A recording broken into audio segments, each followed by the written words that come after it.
بسم الله الرحمن الرحيم. أيها الإخوة المؤمنون، السلام عليكم ورحمة الله وبركاته.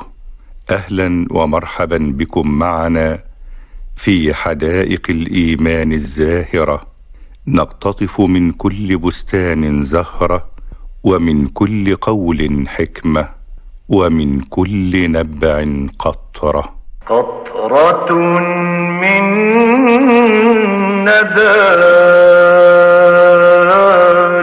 تعوي غنيم. قال جلال الدين الرومي واصفا ومبينا ما يفعله الحب في النفس الإنسانية من سمو وكمال: إن الحب يحول المر حلوا، والتراب تبرا، والكدر صفاء، والألم شفاء، والسجن روضة، والسقم نعمة، والقهر رحمة، وهو الذي يلين الحديد ويذيب الحجر.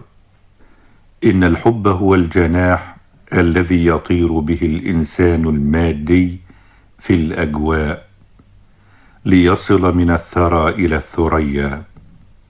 وإذا سرى هذا الحب في الجبال الراسيات ترنمت طربا.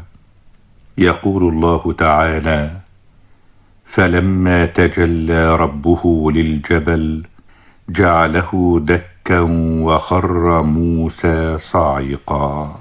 يا رجاء التائبين، يا أمل المستغفرين.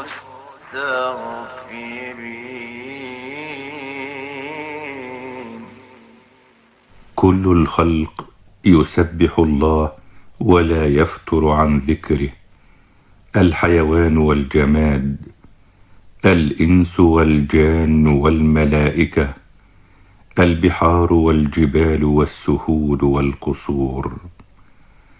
وأخبرنا النبي صلى الله عليه وسلم في حديث بين فيه كثرة العابدين لله وازدحام السماء بهم، فقال صلى الله عليه وسلم: والذي نفس محمد بيده ما في السماء موضع شبر إلا وفيه جبهة ملك ساجد يسبح الله ويحمده.